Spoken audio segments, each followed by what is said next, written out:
మోసపు మాటలు చెప్పి ఇవాళ ఎంత దగా చేస్తున్నారంటే జగన్మోహన్ రెడ్డి గారు అప్పులు చేసేశాడు శ్రీలంక అయిపోయింది రాష్ట్రం అని చెప్పినటువంటి నారా చంద్రబాబు నాయుడు గారు జగన్ గారు 5 ఏళ్లలో ఈ రాష్ట్ర ప్రజల కోసం చేసినటువంటి పరిమితికి లోబడి చేసినటువంటి అప్పు 3,20,000 కోట్ల రూపాయలు అయితే నారా చంద్రబాబు నాయుడు గారు పరిమితులు దాటి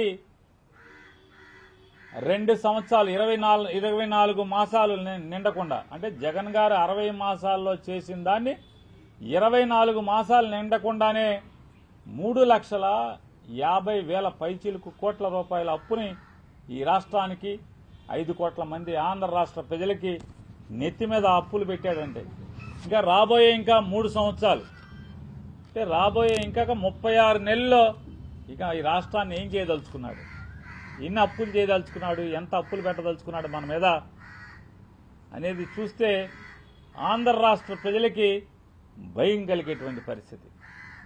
దేశంలో ఎక్కడా లేనటువంటి అంటే అప్పుల్లో దిగువ రాష్ట్రం అంటే అప్పులు పాలైపోయినటువంటి రాష్ట్రం.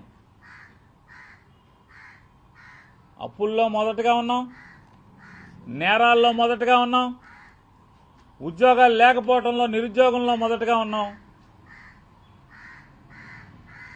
ఈ రాష్ట్రంలో ఏది చూసినా కూడా అన్నిట్లో కూడా భారతదేశంలో ఏ రాష్ట్రంతో పోల్చినా కూడా 2 ఏళ్లు 24 మాసాలు తిరిగేప్పటికీ మొత్తం 5వ ర్యాంకు నుంచి 4వ ర్యాంకు నుంచి 6వ ర్యాంకు నుంచి అట్టడుక్కు పడిపోయినటువంటి పరిస్థితి చంద్రబాబు నాయుడు గారి యొక్క నిర్వాహకం వల్ల.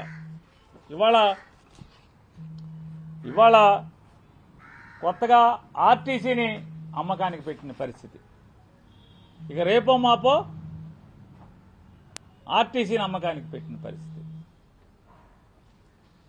చంద్రబాబు నాయుడు గారి ప్రభుత్వం చెప్తుంది ఎంత దుర్మార్గం అంటే ఆర్టీసీని అమ్మేస్తామని చెప్తూ కారణాన్ని ఆడపిల్లల మీద అంటే ఈ రాష్ట్రంలో ఉన్నటువంటి ఆడవాళ్ల మీద నెపం చూపించి మహిళలకి ఫ్రీ బస్ ఇచ్చాం అందుకని ఆర్టీసీ ఇబ్బందుల్లోకి వచ్చేసింది కాబట్టి ఆర్టీసీని అమ్మేస్తాం. డీజిల్ భరించలేకపోతే చంద్రబాబు నాయుడు గారు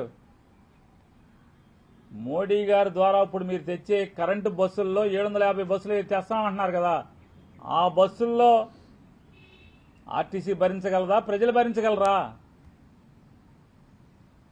2000 అసలు చంద్రబాబు నాయుడు గారు ఎప్పుడు ఎక్కినా కూడా ప్రజల ఆస్తులకి అన్నిటికీ కూడా ప్రమాదం పొంచి ఉంటుంది. చంద్రబాబు నాయుడు గారు ఎప్పుడు ఎక్కితే అప్పుడు ప్రజల ఆస్తులకి ప్రజల సంపదకి ప్రమాదం పొంచి ఉంటుంది. 2004కి రాజశేఖర రెడ్డి గారు కనుక ఆ రోజు ముఖ్యమంత్రిగా ప్రజలు ఎన్నుకోకపోయి ఉంటే ఆర్టీసీ ఆనాడే అమ్ముడుపోయి ఉండేది. చంద్రబాబు నాయుడు గారు మళ్ళీ 2004లో గెలిచుంటే కనుక ఆర్టీసీని అప్పుడే అమ్మకానికి పెట్టిన పరిస్థితి. చంద్రబాబు నాయుడు గారు పోయారు, ఓడిపోయారు, రాజశేఖర రెడ్డి గారు వచ్చారు, గెలిచారు. 2004లో ఆర్టీసీకి జీవం పోశారు. మళ్ళీ 2014 నుంచి 19 దాకా చంద్రబాబు గారు వచ్చారు. ఇక మొదలుపెట్టాడు ఆర్టీసీని వాడకం. జేము చంద్రన్న అని చెప్పిన బస్సులు ఫ్రీగా బస్సులు పెట్టడం, ఆర్టీసీకి అప్పు పెడతాం, జేము చంద్రన్న అని చెప్పని బస్సులు పంపించడం, ఆర్టీసీకి అప్పు. అంటే ఆర్టీసీ ఏదో తెలుగుదేశం పార్టీ సొత్తులాగా లేదా నారా ఖర్జూర్ నాయుడు గారు సంపాదించి ఆర్టీసీని ఇచ్చేళ్ళినట్టుగా చంద్రబాబు నాయుడు గారికి అప్పనంగా వాడేస్తాడు ఆర్టీసీని ఎప్పుడు కావాలంటే అప్పుడు. నయా పైసా